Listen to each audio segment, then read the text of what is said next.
Huh? Wait there!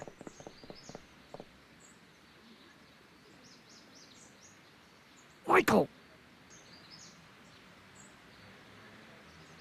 You will instruct the members of the society to wipe their feet before they come inside. Then you are Emmett Brown. I thought as much. You have such a righteous face. Edna Strickland, I don't know how to thank you for your generosity. Oh, pleased to meet you. The feeling is mutual. I've got a bad feeling about this. You worry too much, Emmett. Me.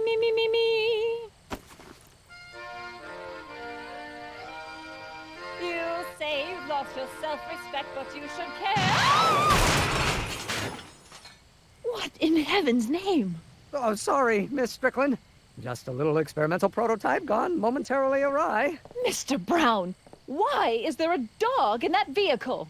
Why? Well, to advance the human condition, of course. Hello, Mike. Mike? Mr. Corleone, what are you doing in that getup? Young scientist strands dog on courthouse roof. What? Look over there. Oh, for goodness sake. Mr. Brown. Please, Miss Strickland, not now. Can't you see I've got a rather delicate situation on my hands at the moment? My trial run... Trial run? Public hazard, I call it.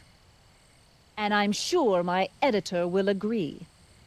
This scientific enterprise of yours represents a clear and present danger to public safety. You know what represents a clear and present danger to public safety? Your singing voice. There's no need to get personal, Mr. Brown. Believe me, I have no intention of getting personal with you. I'm relieved to hear it. Flying cars, of all the ridiculous juvenile You mock notions. me, but just imagine a world in which traffic jams and car crashes are a thing of the past. I might be more inclined to listen to you if your maiden voyage hadn't ended in a crash on one roof and a stranded dog on another. I'm working on getting him down. Heine, how'd you get down? Clever dog. Well, fortune favors you tonight, but I warn you to be more careful in the future. Now, how to get that rocket car back down? My poor car. I believe I owe you an apology, Mr. Brown. Thanks to your ridiculous contraption, Hill Valley's most notorious criminal is finally headed to prison. No apologies necessary, Miss Strickland. My rocket car may have accidentally saved the day, but only because it's a completely out-of-control failure. I need a new idea. If you're willing to listen, I might have a few suggestions. But first, I think we should take in a movie. I'm all yours, Mr. Brown. I think you'll like it. It's all about a brilliant scientist with an overabundance of hubris. Whew. Come on, Heine. Let's go find Doc. Emmett and Edna. They're gonna go see Frankenstein together. That's odd.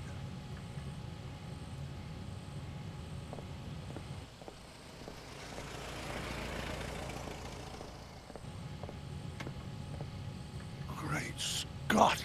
What?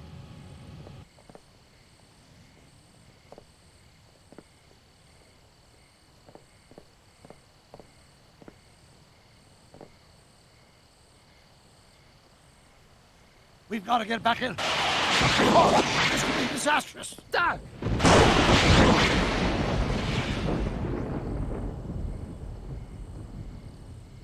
Hey, Emmett. I'm back.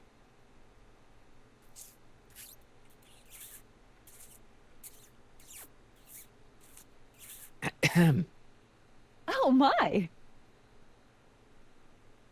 You know, I thought you were coming down here to keep Emmett focused on his invention. Oh, she is. But she's generously scheduled brief canoodling breaks every 45 minutes to keep my mind fresh. Time's up, dear. Let's get back to work. Shall we?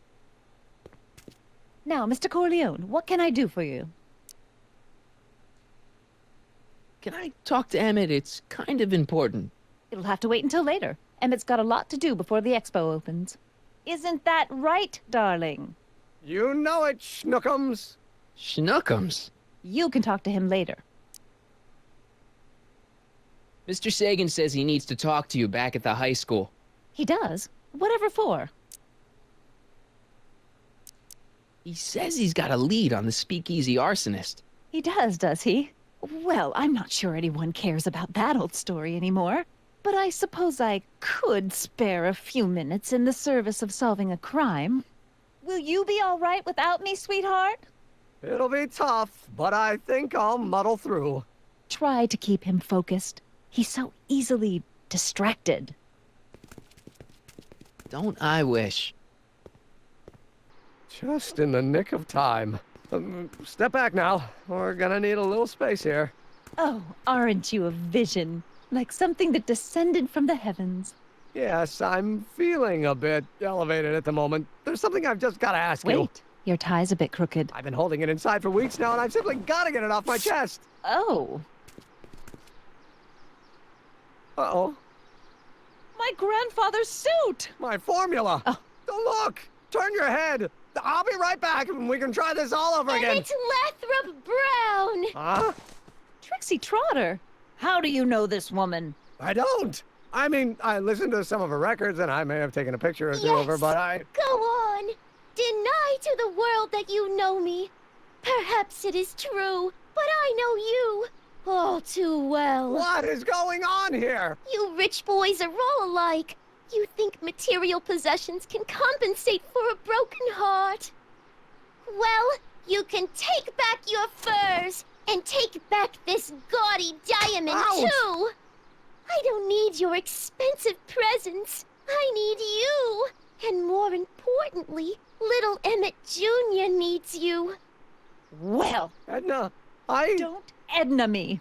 Apparently you are not the man I took you for. But I am, see?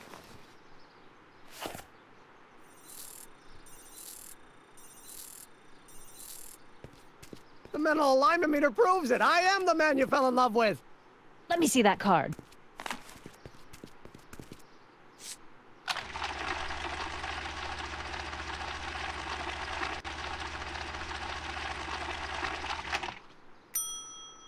I should have known. A degenerate criminal. What? Get out of my sight! I never want to see you again! That was rough, Emmett. I'm sorry you had to go through it, but things are gonna be okay. You and me can... Emmett? That went off great, huh? Yeah. Maybe too great. Hey, Danny. Do you mind, comrade? I'm busy trying to keep Emmett from letting you lead him into the biggest mistake of his life. Mistake? My biggest mistake was... This'll only take a minute. Our plant recorder. It's not a good idea to steal police property, you know. Listen. You know, I don't think I ever asked you why you burned down all those speakeasies. Why? Because no one else was doing anything about them. Edna? You're the arsonist? Detective Parker, surely you're not going to believe this crudely manufactured forgery of a recording. I'm not sure what to believe, ma'am. But based on this crudely manufactured forgery, I'm afraid I'm going to have to ask you to come down to the station to answer a few questions about your whereabouts on the night of the speakeasy fires. Emmett? You're on your own, darling. Oh, very well. Heavens, what's that? You know, one of these days I should really stop falling for that. Not to sound callous, but does this mean I can demonstrate my invention? Let's take that as a yes.